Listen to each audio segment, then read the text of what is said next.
I say we wrap it up on this because she's done amazing. She just had her free time.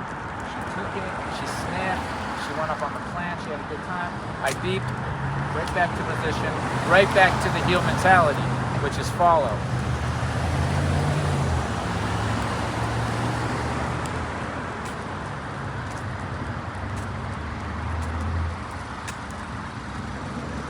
My good girl, I'm proud of you. She likes it when you're proud of her.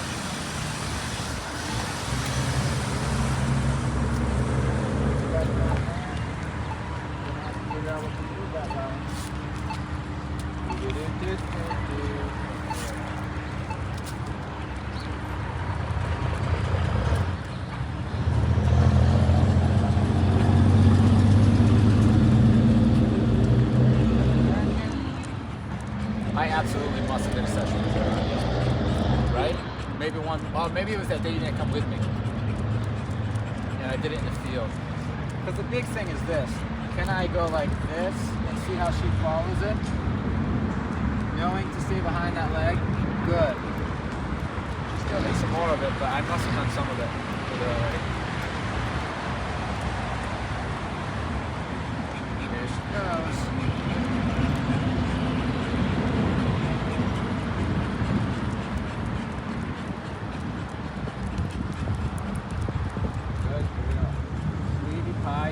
We're gonna walk through some grass.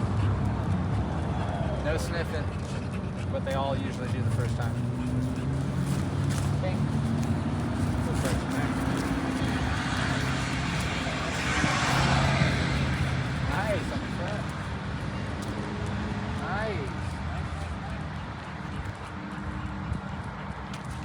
Let's take the sidewalk. Try to go to the highway.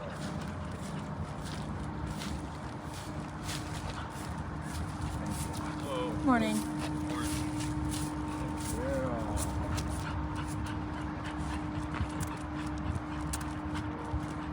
That's a good girl, honey.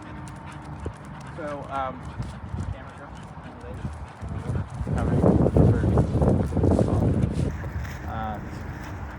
so she started to head over to that guy, and I went bang, and I held that pressure until she came back and put herself in position, and then I turned her off. Okay? So the cool thing is that she made a mistake. I turned the e-collar pressure on, and she knew how to turn it off. And it was at a 32, like 30's a decent correction. And she just came right back in position and turned off. So she understands what to do with the punishment. She understands what she did wrong, and now it's just a numbers game of going by people until she sees them and she's like, I'm not gonna go say hi to them because that equals a correction. See that little forward flurry that she was going to take a step? Sometimes these dogs, it's duration heel right now. She's just clicking back to her, she gets a scent of the grass and she just clicks back to her old association, which is to pull, so she starts to go out. She gets corrected on the e-collar, the mind slows down, she says, that's right, I'm following right now. She goes back to position, okay? So all in all, she's right on track and she's feeling really, really good. Dog's barking at that guy we walked by from the car. That's a good girl. Now, I haven't heard her bark once. Have you? Never. Okay. Just check. Actually, she barked one time when somebody knocked on our door. Oh, yes. You corrected it, and she hasn't done it since. That's right. We had a very real and surprise visit. Big Buddy's owner, Peggy, brought us a bunch of toys for the kid, brought us cookies. She comes up, knocks on the door, startles me. All the dogs are sleeping, including her. She startles into a bark. I correct her, she puts her head down. All the dogs are up there. They're all perfect. Peggy comes in, hangs out for like 15 minutes. And everybody was great. No whining, no complaining. Everybody was just so chill. So, yeah. That's right, I forgot about that.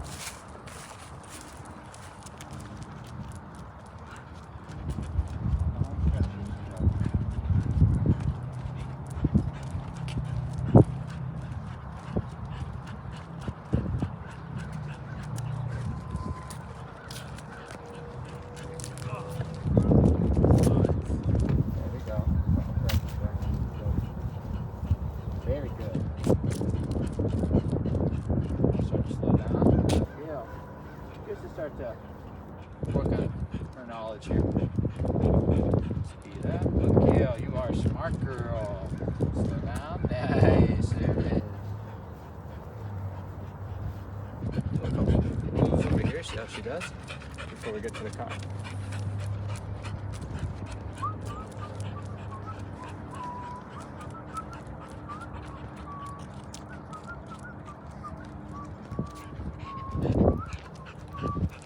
This is a really good time to do it because she sees the car, and this dog loves the trunk of cars.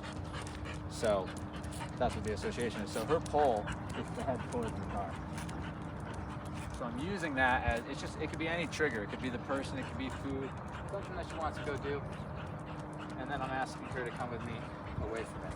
And then boom, you see a little lag. Good. There it is. So the cool thing is, it doesn't matter that it's a car, but the car is great because the association's there and we can use it. What matters is there's something that she wants in the environment. So she's headed towards it, but she's not supposed to, she's supposed to be following you. So you walk up towards the thing she wants, you walk away from it, the hesitation, that moment, that's the conversation. It doesn't have to be a car, you can plug anything that she wants in there. It could be a person, it could be a place, it could be anything, okay? It could be another dog. That's just one way of having the conversation of when you want something, but you're told to follow me and I walk away from it, just walk away from it with me. Because that's what you struggle with when you go out in the world and you have a dog in a command, is they see something they want. See, that's where the shaking's coming from. She wasn't doing that before. I want that. Paw up.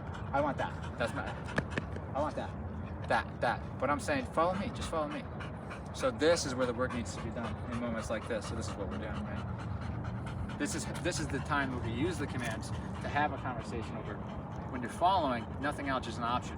So she'll make the mistake of trying to go and leave me and go up there and get corrected. And she'll go and explore the options and then realize that it's easier just to follow me, and eventually I'm going to put you in there anyway. The better you do, the quicker you get in there. So, but yes, this is where she struggles, and most every dog does. You show them something they want, you tell them not that they can't have it, and because they're not used to having boundaries in their environment. Right? Once the dog is used to having boundaries, then it's no big deal. They get over that hump and they stop doing this every time they see something that they might want. You know, that's like, this is the beginning phases of you seeing her using the training to get over her issues. Okay?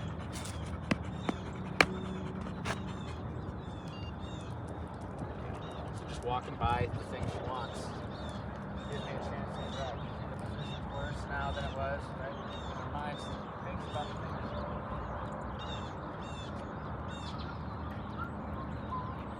I just keep the rules going. There's rules that I taught her, so I just reinforce those rules.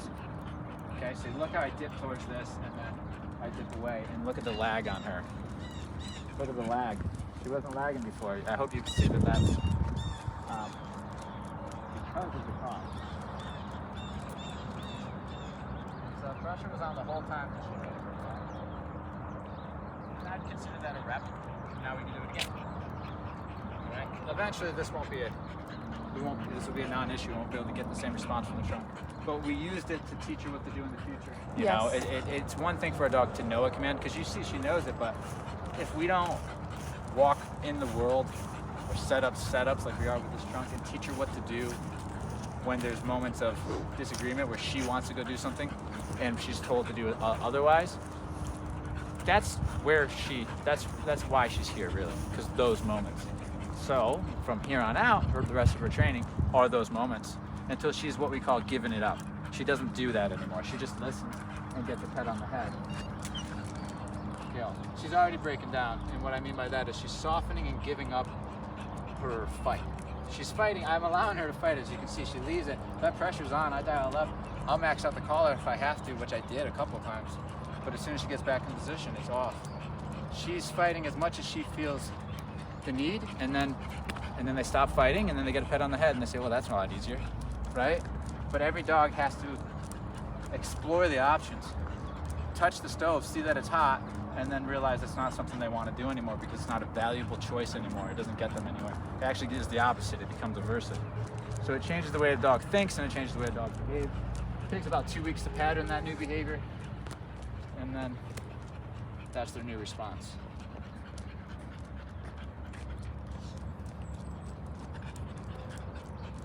By it again. Nice. I didn't do anything that time. There's a beep right there. But you see a little pep in her step because she knows, okay, well, he's keeping it going. That's all I'm looking for her, is to prioritize me over top of the things that she wants, right? The trunk of the car, the dog, the person. Prioritize me and what I say over top of your wants and desires. That's what we want, and that's what we'll get. Good girl. It's a beautiful thing for her to have today, all these experiences. Let's go put her away, let her think about this, bring her back out tomorrow, and watch the magic happen as the choices change. But go put it, and then push her even further. Walk by as many dogs as we can, as many people as we can. And keep it going. Okay? Stay. Just taking this opportunity to make her wait, see what comes up. You can see the stress. So if I really want to do this proper, make progress, I have to take that state of mind, shift it to a calmer one, and then let her in, which teaches her that calm state of mind is what gets you to the next step. So what I'm going to do is use my e-collar and disagree with that. She'll use her coping skill of probably laying down and being quiet. I'll say that's what I like, and then I'll let her in.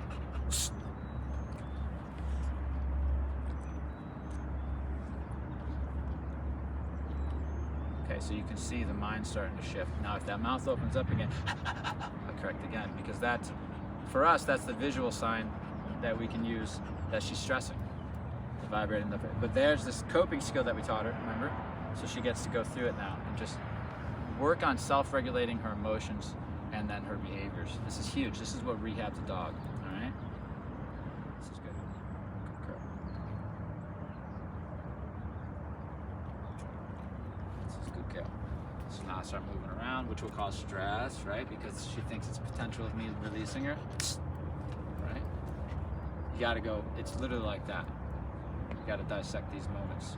I move around again, which was the trigger for the stress, because she thinks I'm gonna let her in, but I don't let her in. I just say, good job for calming yourself down the way that I taught you. Okay, so these moments, like this rep here, is worth 100 reps, because we're making it.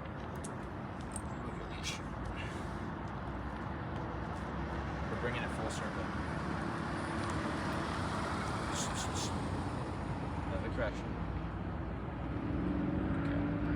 Okay. Yeah, she's starting to stabilize now. Atta girl. That's my honey. I'm starting to see it. Really starting to feel better. She's not over focused on the trunk anymore. Right? That's never good. We don't want that in our family dogs, right? It's anxiety, it's stress, it's anticipation. You can actually correct that, and then a dog will snap out of it and just disagree with the dog entering that space, and then a dog doesn't enter that space, and then you get what we call a balanced dog, a dog who's kind of more present. They're not thinking about the next thing. They're just right here, right now. The only way to get that is to another dog. What time is it today? We never see this many dogs. It's 9:53. That's it. So the first time we do this, it's the longest one. Right? Once she learns to calm the mind, it gets quicker and quicker and quicker. I'm gonna trigger her again. Try to. And I did. I didn't get a chance. I didn't correct there. That was her correcting herself, which is self-regulating. Good girl. I am so proud of you. This right now, Dewey. If those dogs have this many.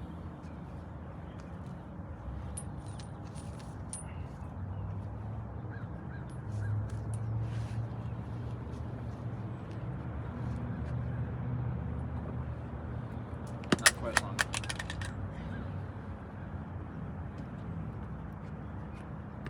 This is good. Now, I'm going to do something that's going to seem brutal at this point, because I'm actually not going to let her in. Because she struggled with it, I'm now going to recall her away from it. And if she comes to me without any hesitation, and she's like, oh yes, I'm coming to you, then we're good, I'll let her right in. If she struggles and starts to head there, even though I'm saying come over towards me, it means we have work to do. This is our way of testing a dog's brattiness, their stubbornness, their mentality. Are you a follower, or are you trying to be independent? Right? Are you being, where are you up here? So this is what we do. And it does seem a little harsh because, you know, she's waiting, she's working so hard to get into that. She wants to get in there. But I need to know, I know that this is why every dog is struggling. It's because they want something. They're told they're not allowed to have it, but they keep going at it. All right? So this literally is a micro chasm of her issue. Come. That's nice. I like it. I like it. A little thought back there, but not enough for me to repeat it. Beautiful. I love it. Stay.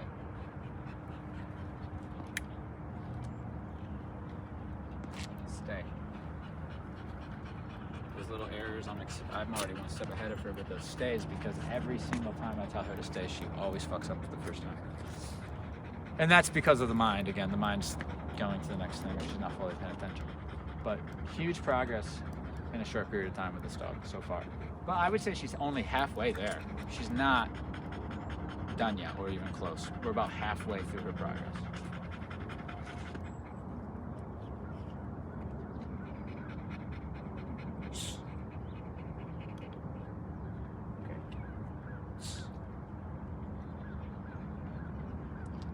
Here's why. I lift my hand up to talk to her. I was about to say something to her. She anticipates that it's a release. Well, what if it was a down? What if it was just a stay, another stay? Or what if it was a good girl? I don't want you anticipating what I'm gonna say. So, you know, we're getting that angle where when I start to talk to her, I just want her to listen politely because it could just be a good girl or it could just be a down.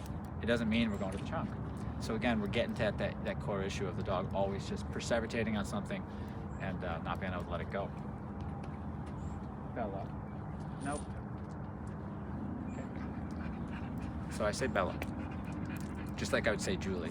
If I said Julie and then she just guessed a behavior that I wanted her to do and started doing it, that would be very difficult, right? So I said Bella.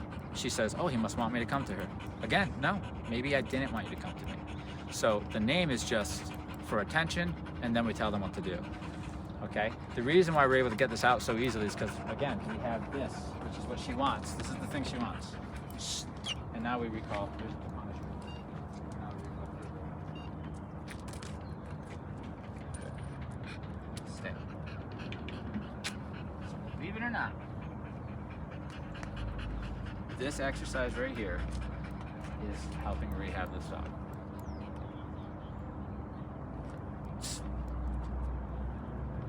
We have all the elements at play. She has enough training, so she understands what she's being told now. We're out in the real world. This isn't at home. And there's a real trigger, okay?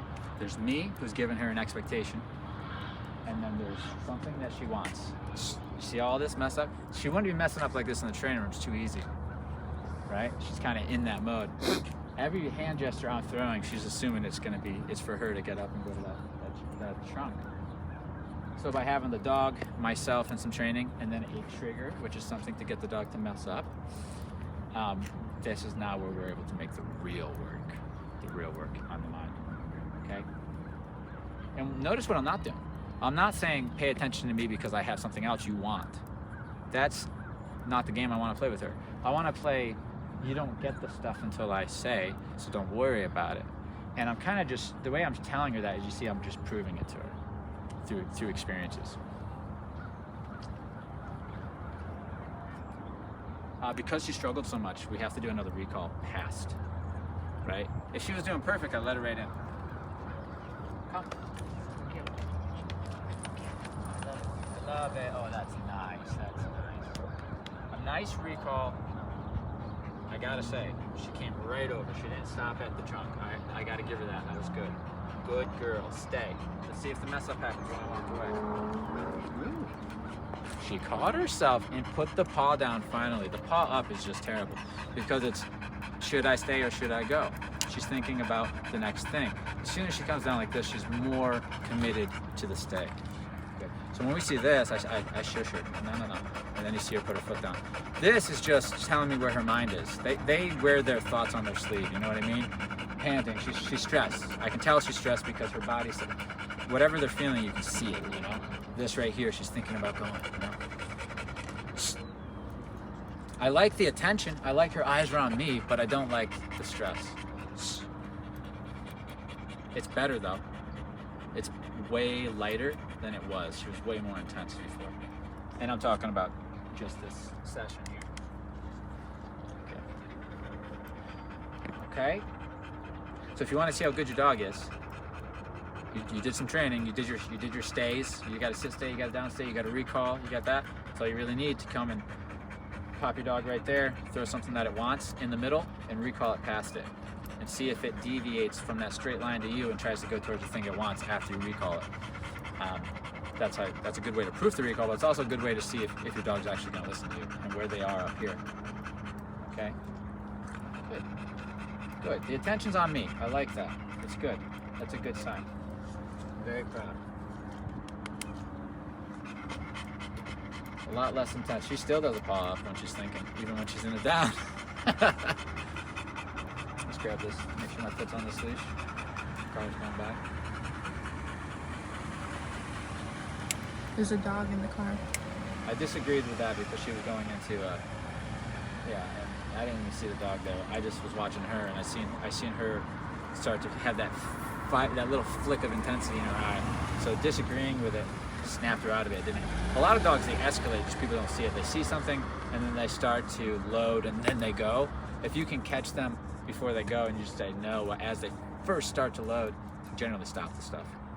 But dogs who practice it a lot, once they see a certain trigger that's been associated, they'll see it and go 0 to 60 because they've created that association. But her, she was checking out the situation, then she's seen the dog, she's slowly starting to climb up, and she knows her old association is to bark at that. Her new expectation from me is to sit there and be calm. She started to leave my expectation and head towards her old association. I corrected, and you watched her snap out of it and then do what I was asking, which is to ignore that. Good girl. So she's a great dog to teach to the people who are watching this, because she's very obvious. You can see everything. You can see it. She's shaking, you know. And she's making all the mistakes that I know she's going to make, that the dogs make. She's being very predictable in that manner. Okay? But she's also being predictable in the manner that she's cleaning up, and it's looking pretty darn good. Good girl. Bella. It's the last thing I'm going to work on with her, because I'm just going to try to bring her just a little further every day, and if I can just notch her in the right direction in all these little areas, what ends up happening, and it still surprises Julie, is like a few days down the road, this dog feels amazing, but all I did was sit here for 20 minutes and work on this little trunk thing. Nobody really knows what's going on, and then the dog feels great, because we're going after core issues through conversations. Okay, using the training, good, to as the common language to get through it, what to do, what not to do. Good. All right.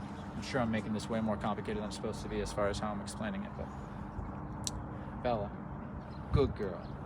That was amazing. That moment she just took, you can see she even stopped shaking for a second. Everything was on me. I said, good girl. She's okay. It could have been calm. I could have said place. I could have said, but the thing is, now she's realizing, oh, he could say anything. It's not just the thought that's in my head, you know? Bella, good girl. Bella, place. Good girl. Get on in there. I'm not. No way. Place. You did it! That was difficult, but good. Good girl.